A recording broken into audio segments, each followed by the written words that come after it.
welcome back to In Good Company. Jeremiah and Judah. What's goody? It's goody. I kind of want you to read that DM that you got right when we got here. You got a DM and it's so funny. Yeah. Trying to figure out how to preface this. Just read it. You don't have to say who it's from. Okay. Got a DM from this girl. We're friendly.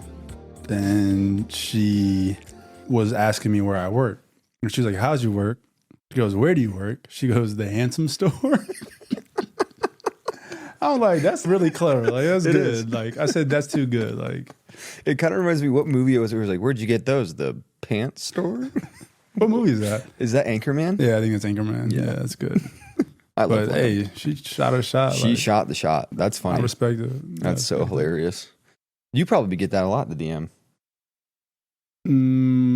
Not really. I'm not that active on Instagram. But that almost makes it like more mysterious.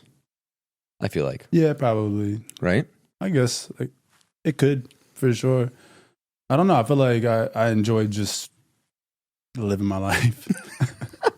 I'm not thinking I need to go post ever in my life. Yeah. You know, so sometimes things will already happen. I'm like, damn, that'd have been a dope post. Especially like when I'm eating something that's really good, or I just made something that's really good. Sometimes I'll cook something, I'll eat it, and be like, damn, I can't take a picture of it now because it's gone. Because it's gone. You know what I mean? I'm trying to get better at it, though. I've been posting a lot of stuff on Instagram. That pin, cooking. What was the one you made the other night? Chili? No, the one, the pasta. Oh, yeah. What was that one? It was like a Fresno chili, like... Any meat? No, man. It was almost like a olio type, but a little different. It had like anchovies in it as like the sauce. It like melted down in it. It was really good. I don't even like anchovies. It was delicious. That sounds great. Yeah. Okay, so there's a thing that we were talking this weekend when we were hanging out, and it came to my attention. I got nervous. I was sweating bullets for a minute.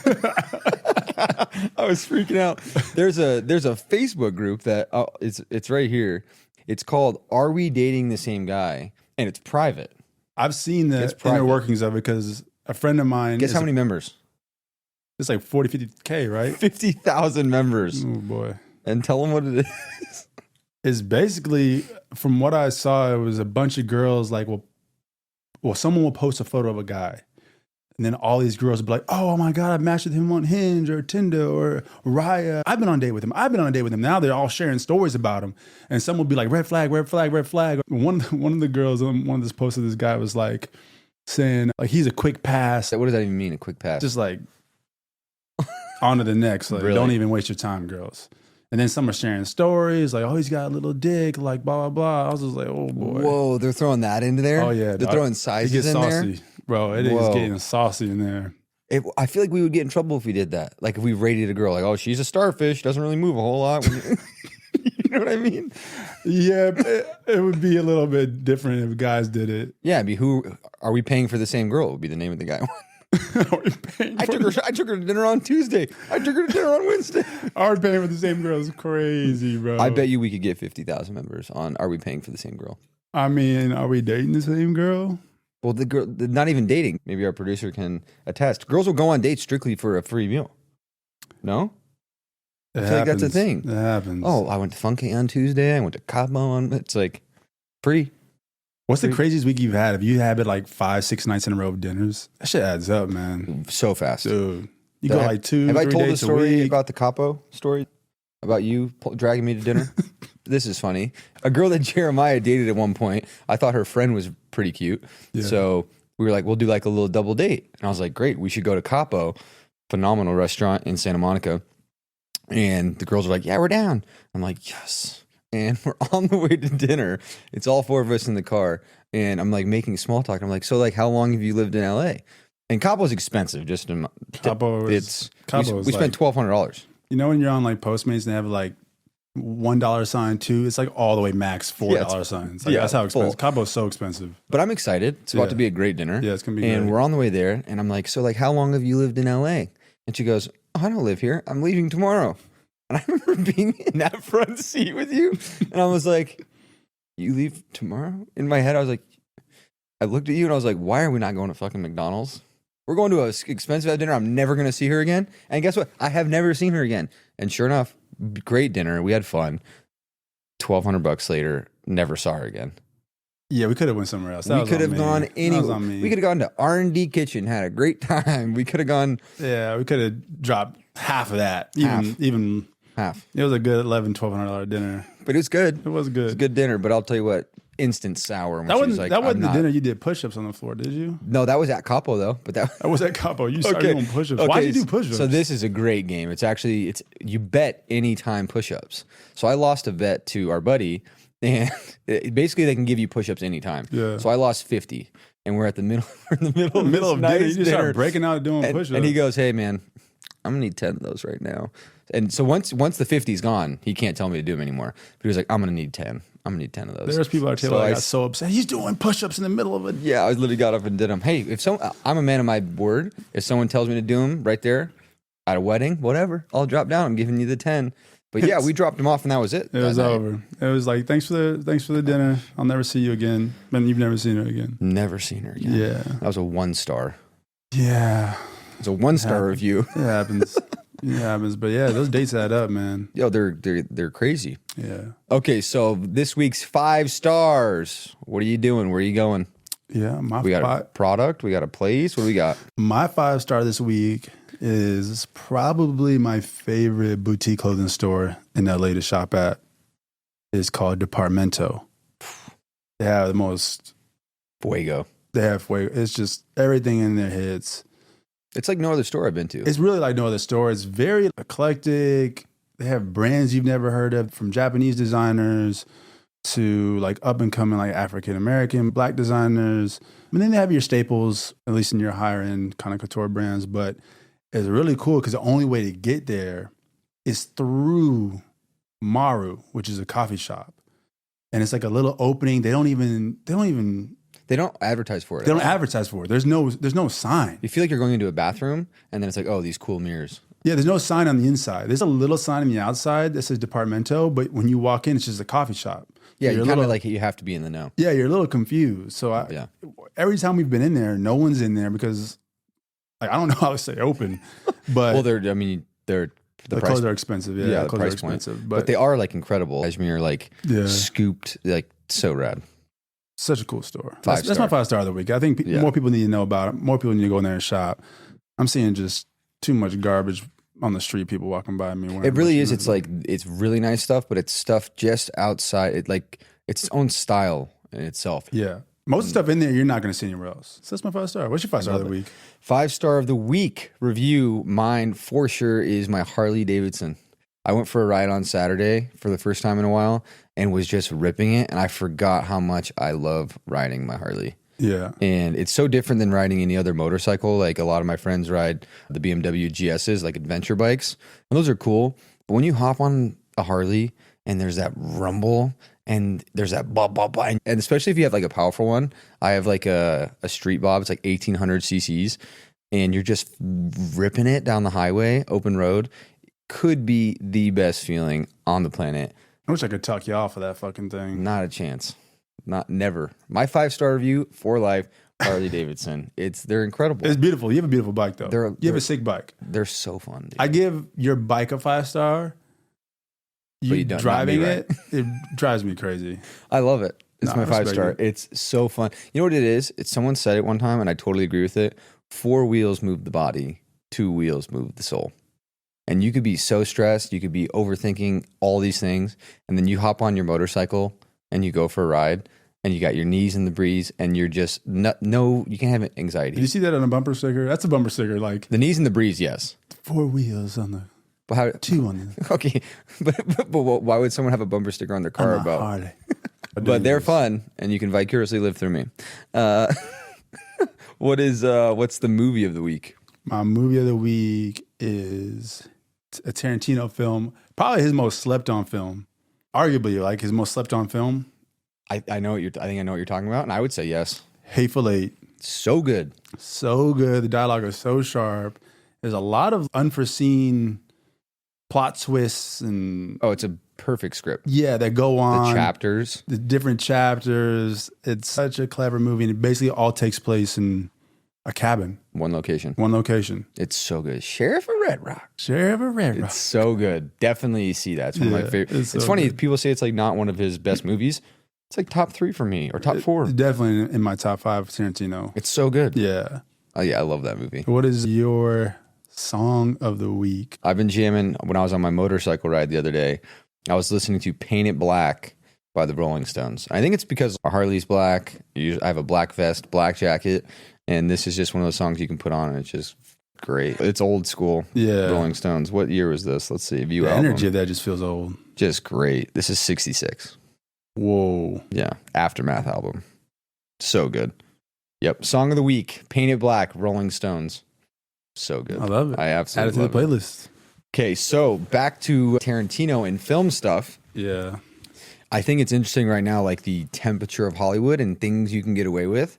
And one of the reasons I love Tarantino, because there was like a woke kind of movement in the 80s. I mean, things you can't get away with now? You can't get away with now, No, you which can't get happened away in with the shit 80s apparently. Like everything was very politically correct. Yeah. And then Tarantino came around and made Reservoir Dogs.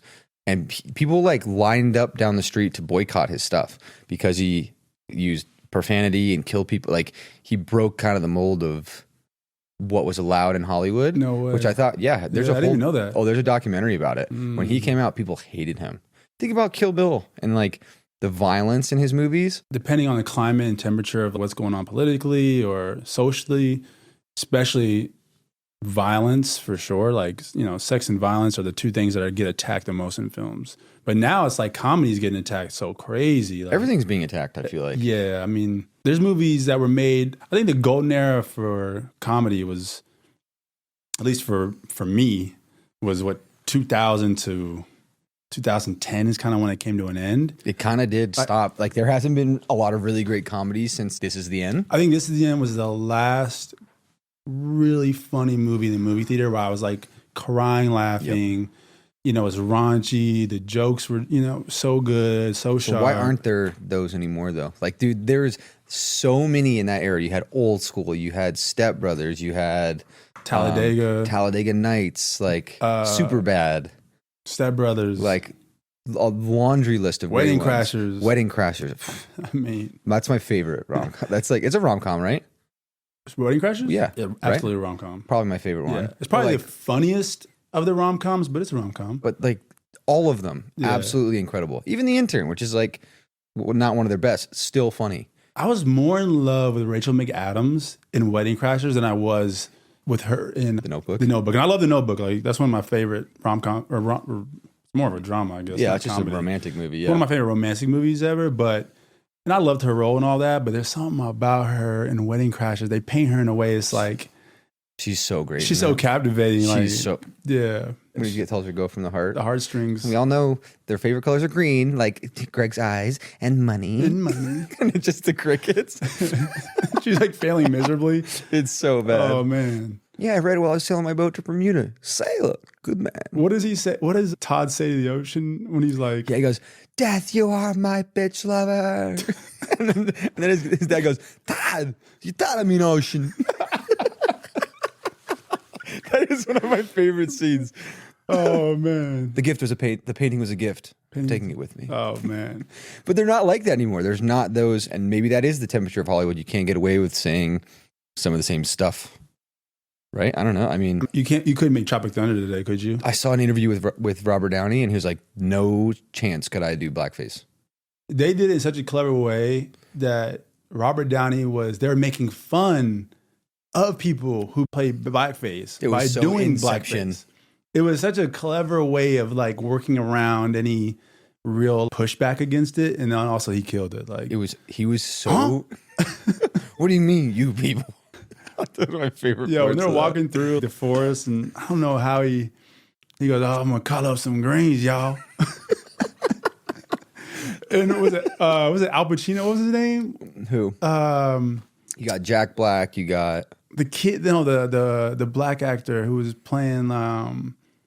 I'm Al Pacino. What was his name in Tropic Thunder? Do you want me to look it up? Yeah, look it up. I thought his name was Al Pacino. Like his character name or the actor's name? No, the character's name. Like what character did he play in Tropic Thunder?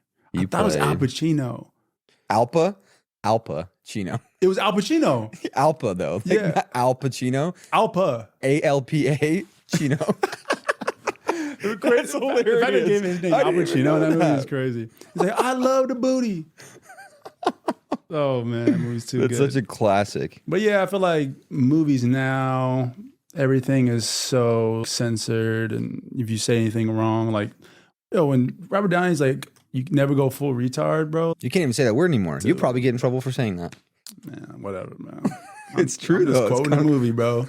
People want to hate, they can hate. It's one of the funniest lines in the whole It movie. is so hilarious. I completely agree with that. So there's different genres, and all of them have their best era. Yeah. What's the best era for comedy? 2000s, 2010? I feel like we can only speak to Your experience. our experience, how old we are.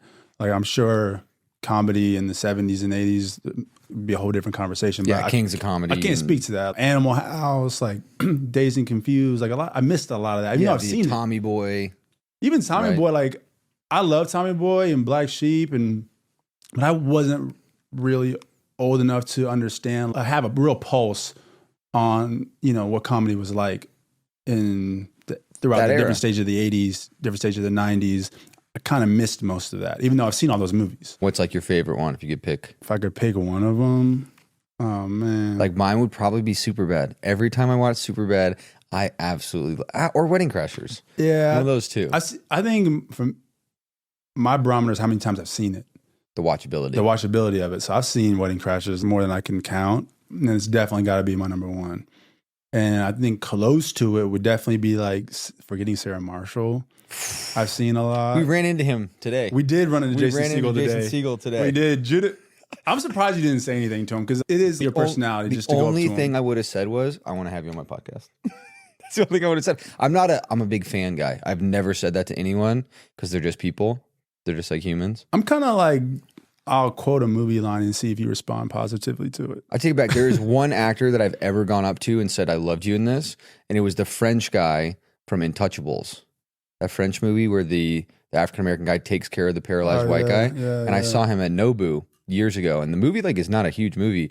And I was like, hey man, I really loved you in Intouchables. He was like, really? He's like, thank you so much. And like gave me a hug. Because like he doesn't get that a lot. That's a good approach. Like even like for someone who is well known and accomplished as Jason Segel, that's probably a good lead in is to be like, yo, man, I really like you were great in maybe even a movie that didn't get tons of acclaim or lesser known, didn't like blow up at the box office. That'd be a good way to lead in. Yeah, rather than just, did they get so many people that come up to them? But I would have said, I want you on our podcast. I'm shocked he didn't. I was like, Drew's definitely going for it. I should have. We probably should have just stopped him and said something. That's not my personality, but you're a natural. Dude, you're just a dude. You're just a guy. Yeah, you're just a natural. You're just a person. Do you know what I mean? But yeah, Forgetting Sarah Marshall is so funny. I watched that with a friend of mine who just went through a breakup, and we were watching it together. And he was like, "God, everything does remind me of the cereal box. Like, now we have the freshest cereal. Oh, that's the worst, man. Like Everything, you know, everything reminds you of your ex or a girl you dated. Oh my gosh. so you're not even doing a proper delete. You gotta do well, maybe I still want some of them. Yeah, you gotta do a back proper together. like delete, Proper delete. proper cleansing, man. You know that he wrote that from a breakup. He was that's like that whole movie. He was dating a famous actress. She broke up with him, and then he was like, "I need to write this." Are there any sleepers in that era? Tons of sleepers. I know in that we've era. talked about it, but like, Dude, Meet the Fockers. oh man, Are you Meet the kidding me? Parents. What? Along Came Polly. Along Came Polly is scuba Scuba. party. Isn't that happy? Hey, Ruben, Say, Ruben, you are not the hippo. What does he say? are you down for scuba? What do you say? You are a happy hippo. And Philip he's happy, Seymour like Hoffman the in that? people. Oh man, When he's got the grease on the pizza, he's like, "It's the best part." I just figured out how to guard Make this it guy. right. I just figured out how to guard this guy. Yeah, I just figured out the sweat. That's the first time I ever heard the word sharded. He's like, what the fuck is sharded? He goes, I tried to fart and a little shit came out. He goes, we have to go now. Yeah, they're at the event. He goes, "Listen, dude, I don't want to talk about it. I don't want to bring it up. We gotta get in here. I just shirted." Yo, man, I do miss a good, like, funny movie. And I've watched a few that have been supposed to be funny. I know we've kind of already mentioned before how bad No Hard Feelings was as a comedy. So bad. But that was just god awful. I can't even tell you last time I've been to a movie theater to see a comedy. Other guys? No. Wait, what? No. You didn't like the other guys? No, it's silly. I get the demographic and the target audience, but it's just, for me, it's silly. I just thought it was mostly dumb. You know, It's like it's like Will Ferrell being like top, like trying. too much. Yeah. Too much. Maybe Yeah, it's because like top overcompensating trying. probably for a bad script whatever the case, it's just not it, man. Okay, so what's a best era for? I mean, I feel like I don't even have to ask for like dramas. It has to be like that Scorsese era of Casino, Taxi Driver, Raging Bull. Like that was the best era for like like New York drama. Like what, mid 80s, late 80s, early 90s? Yeah, like late 80s, even 70s, because Taxi Driver was 70s. Like 70s into the 80s. Dude, that was like Kurt Russell, Daniel Day-Lewis, De Niro, Pacino. Like, how do you beat that with Legends dramas? of the Hidden Fall? Yeah, Legends of the Fall. Was it? Legends of the Fall. Why go? I'm with Nickelodeon, bro. Legends of the Hidden Temple on us. Legends of the Hidden Fall. Legends of the Hidden Fall was crazy. Yo. Dude, The Godfather, Casino, Taxi Driver. Honestly, it's the era. Spielberg, E.T. Yeah. How do you beat that era? Is it all those friends? It was Coppola. It was Brian De Palma with Scarface. Yeah. Like all those. George Lucas with George Star Wars. Lucas. How do you beat that era? Yeah, it's tough. How could you beat it? It's tough. I mean, even like you still had like Kubrick doing movies. Yeah, what? I mean, That's like the 70s, 80s. I don't know how you could beat that era. it's tough. I mean, there's some good dramas now. I've seen some really good ones. Yeah, there are. I mean, But is it like that?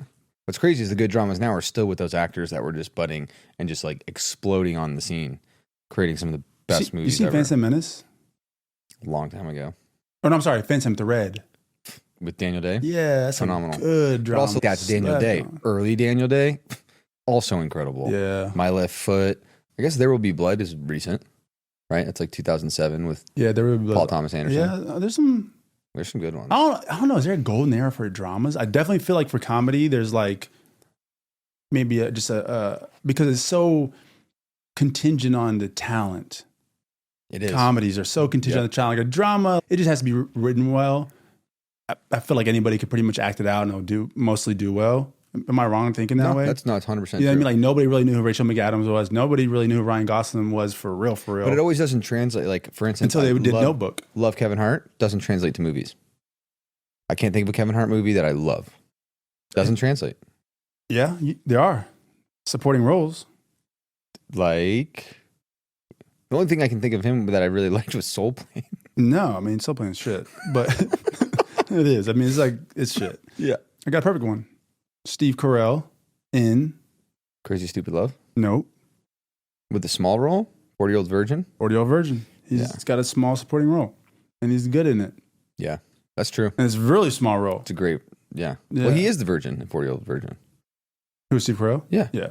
It's a great, that is a great movie. But I mean, like the stand-up to comedy thing. I think Kevin Hart is like a lead. Has there been like any great movies that he's done? I can't think of any. Not off the top of my head. It's not like Eddie Great Murphy. stand-up. Eddie Murphy, I know exactly Yeah. what his great movies are. Dude, Coming to America. Coming to America. Doolittle. Dude, Beverly Hills Cop. Nutty Professor. So good. I mean, Just the best. Okay, so speaking from your experience, my experience, if I had to pick like an era for it, for me, probably 90s. Because you got like, Last of the Mohegans, you have Braveheart. for drama. Yeah, Shawshank was in the 90s. Like, probably 90s for me. Just for me, like where I was at in my life. Like, I remember just loving every movie I saw that era. Titanic was that 99? Yeah, Titanic was in there. What about thriller horror? That's like you go back to Hitchcock era. I'd say now. That's true. I think it's the most you can do. now. Parasite and Prisoners. Get Out. Get Out. I think Yeah. it's the most innovative you can ever be with thriller horrors now. I think the best horror movies are coming out now. That's true. There are a lot of really good ones right now. And it's also like thriller and horror has been like a climbing genre for the last 40 years. Like think about it. Who's making like horror movies for real in the 70s? Like it was like the Texas Leprechaun in the Chainsaw. 90s. Like a lot of it was like cheap, thrilly. You really know. only had the Halloweens. You had the Halloweens, you had The Freddy Krueger's, Freddy which Krueger. are all classics. You had Texas Yeah. Chainsaw. So I guess a lot of classics have been birthed out But of those that. are like horror, yeah. right? The Yeah. thriller aspect, I feel like you're right, is so popular right now. Thriller's good. And there's some good ones. Speaking of horror movies, Jeremiah worked on Saw. I did. And we went to the Saw premiere. 10. Saw 10. And we went to the premiere of Don't just Yeah. go for it. I hate horror movies. I can't watch them. Like Sorry, Mark. yeah, listen, I can't watch them, but I love movies, and so I had to watch this movie over and over and over again in the editing room, in the film room with the director. and kind of to help, how would you say, edit, structure it, maybe pacing, add, subtract scenes.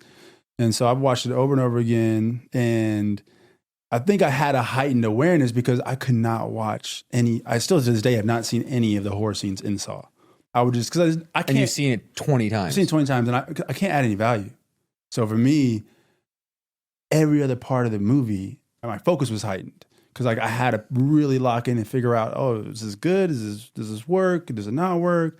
So when we went to the premiere, Judah would look at me and I would just start going like this. Yeah. Because I knew it was coming. If Jeremiah, because it was your premiere ticket. Yeah. So you'd put your premiere ticket over your eyes. Premiere ticket I'd right see here. it and I'd be like, okay, I don't want to see this either. No. And I would even. But you can hear the noise, the sounds of those movies are.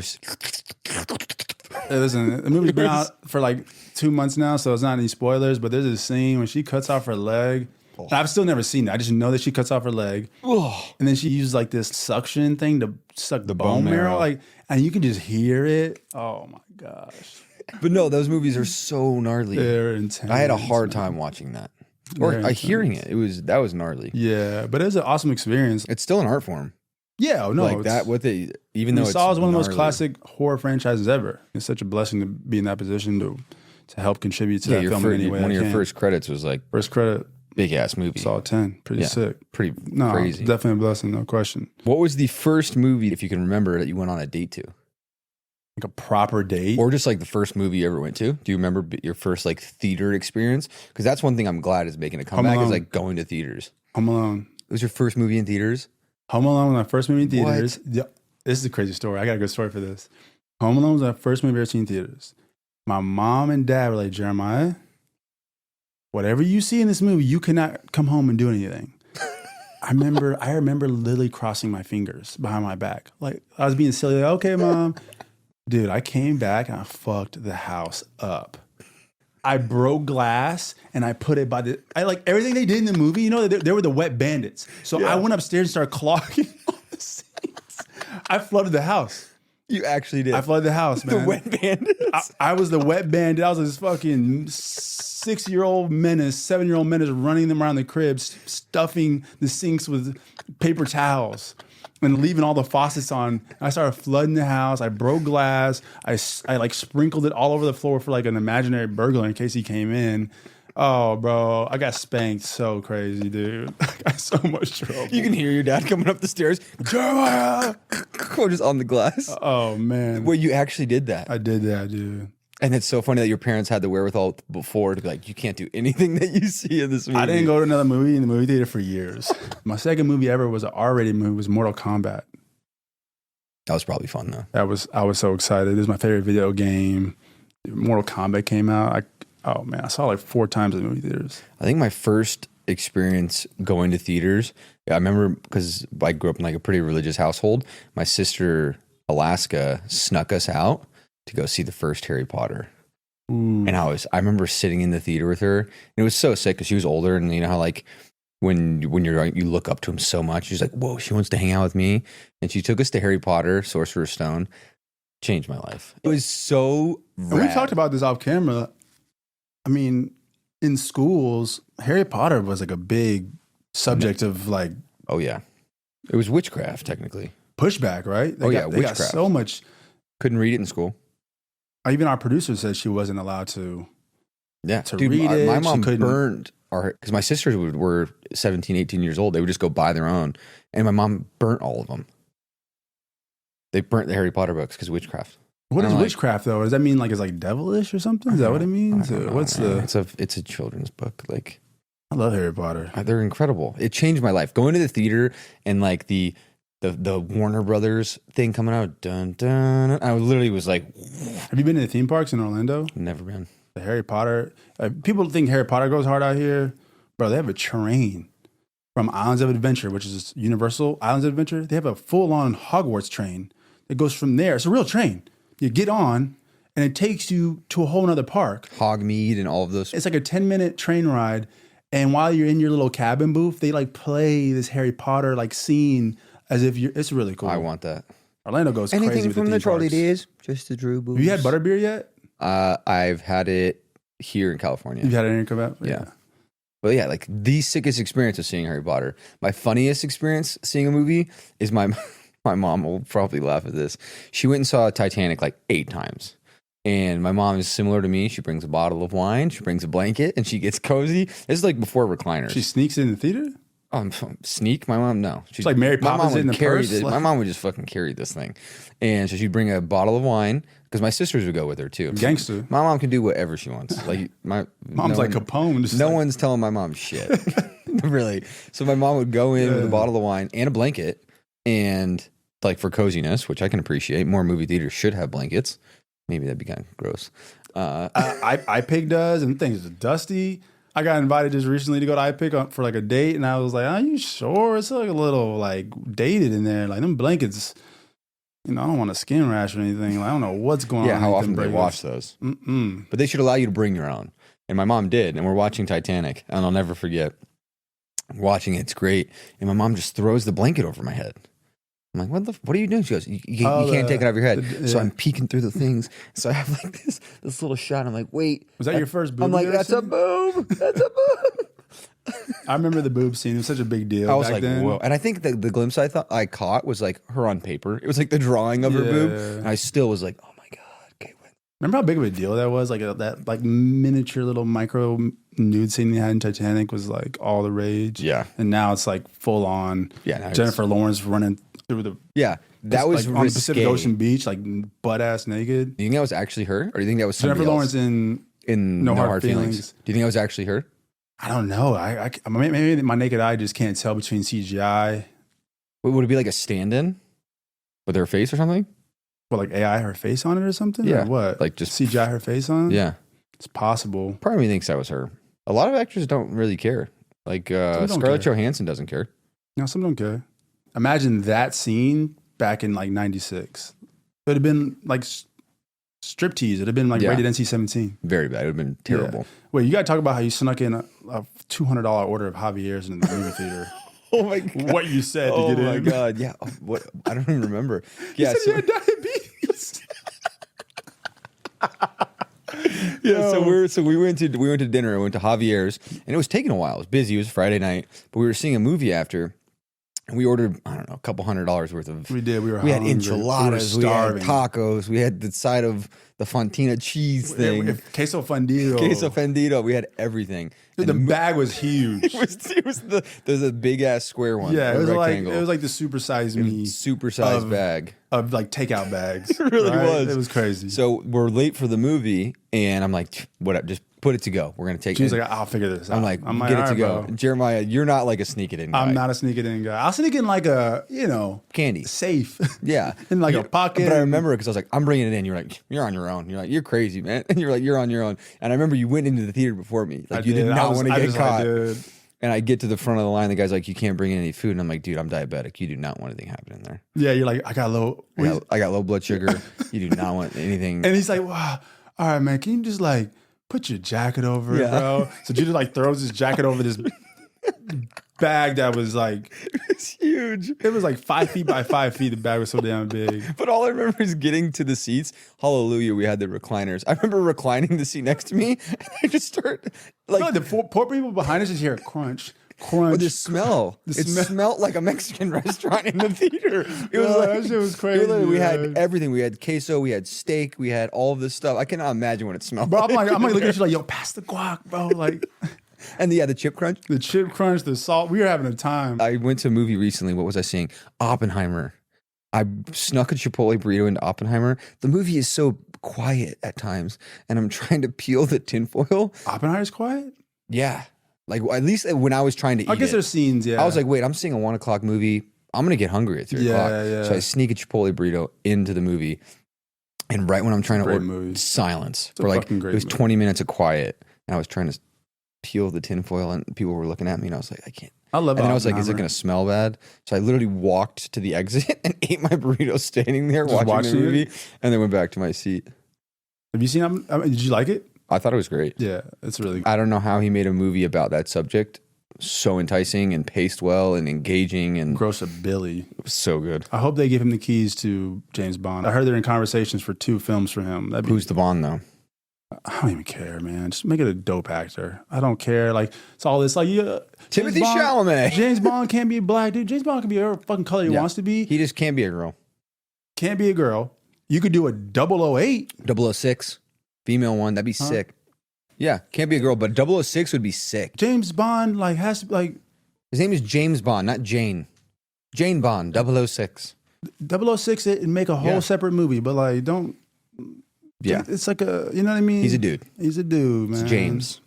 Are we tripping? Maybe we're tripping. Well, no, that's also going back to the temperature of the industry. It's okay for that to be that. If you want to create a separate one, do that. But don't take something that's... Dude, there are 40 James Bond movies.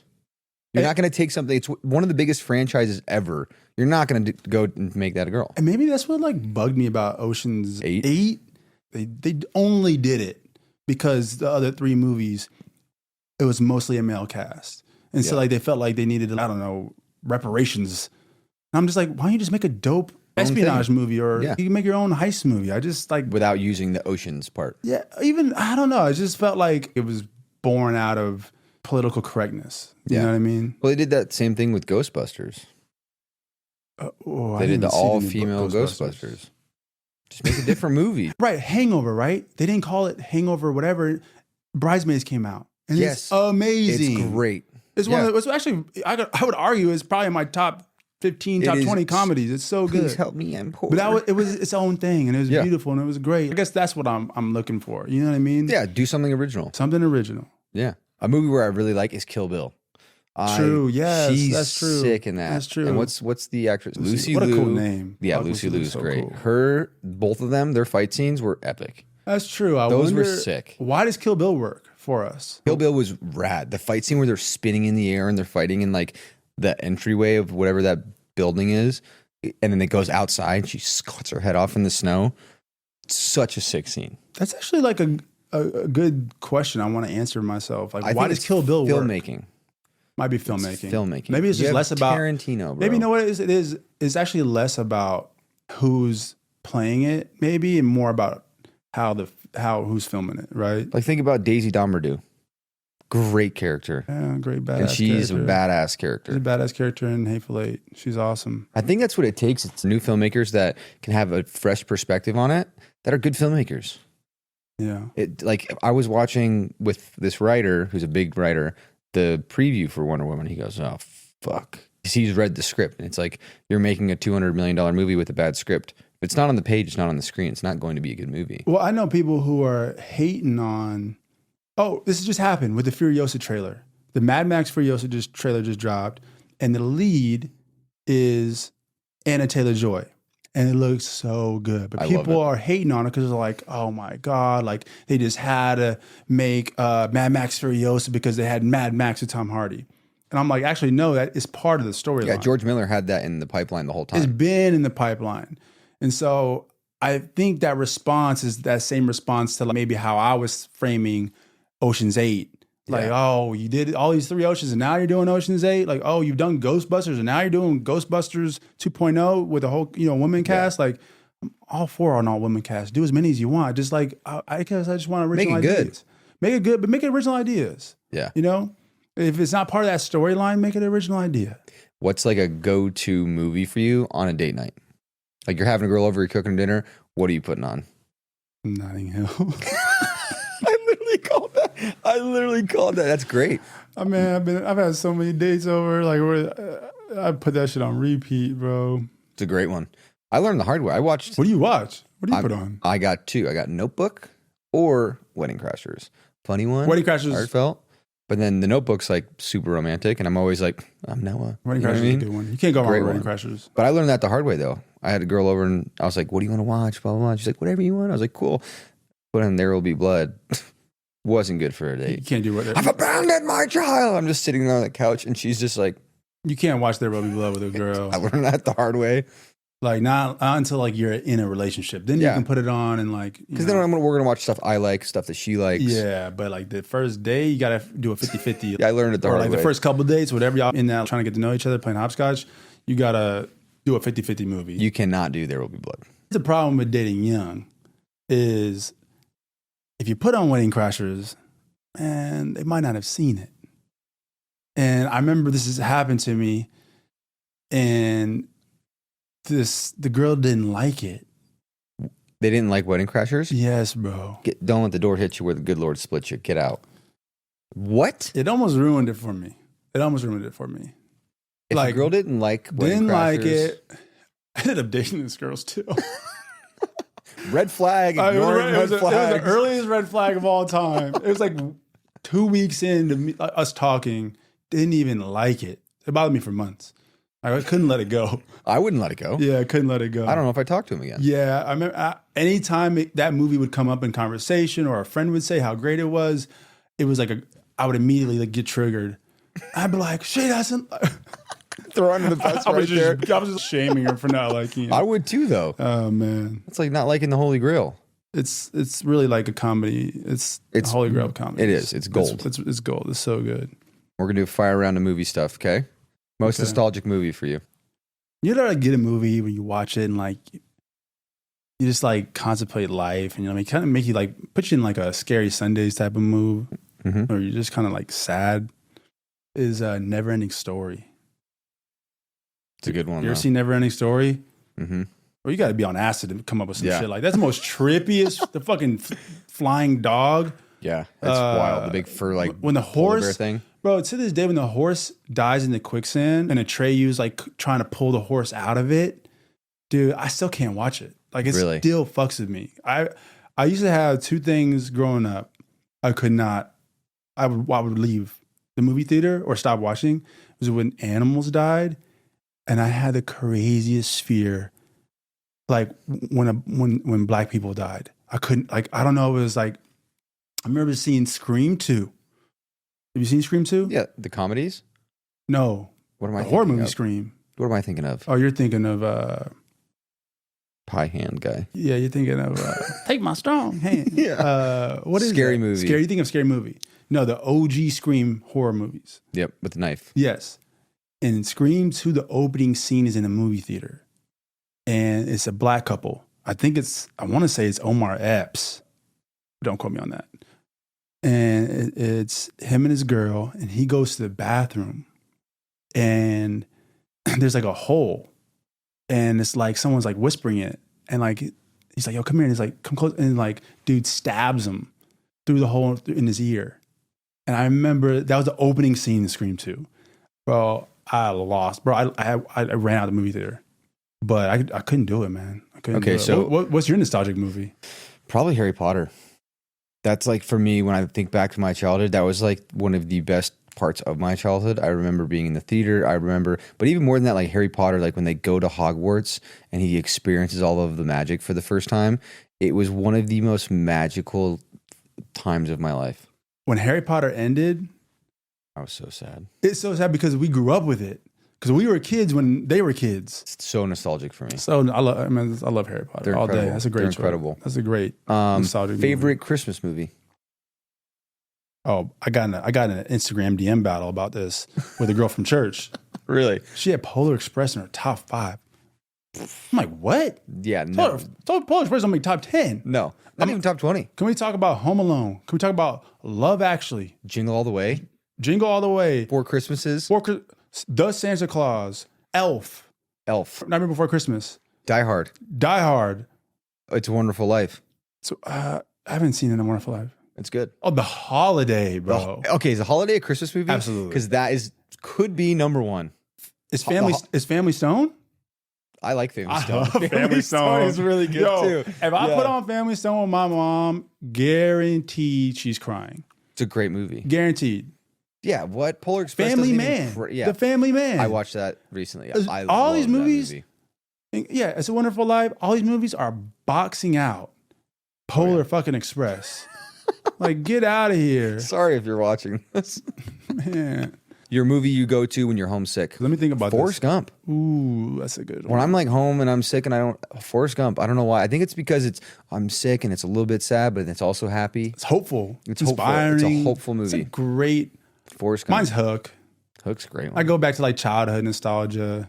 I don't tap into anything like too dark or too heavy. We know when you're homesick, you don't want like a feel good. You want Hook. light. Hook is such a feel good, like love it. You know, Back to the Future would be a good one. Oh, Back to the Future is great too. And that's nice too, because when you're sick, you can watch all three. You're like, oh, I'm going to be here all day. You can watch 1, 2, and 3. What's your movie? If you see it on TV, you have to watch it. Shawshank Redemption. Shawshank.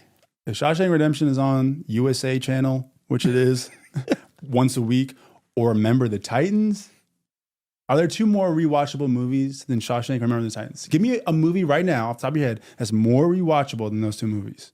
I've seen those 2 movies more than pretty much anything. Yeah.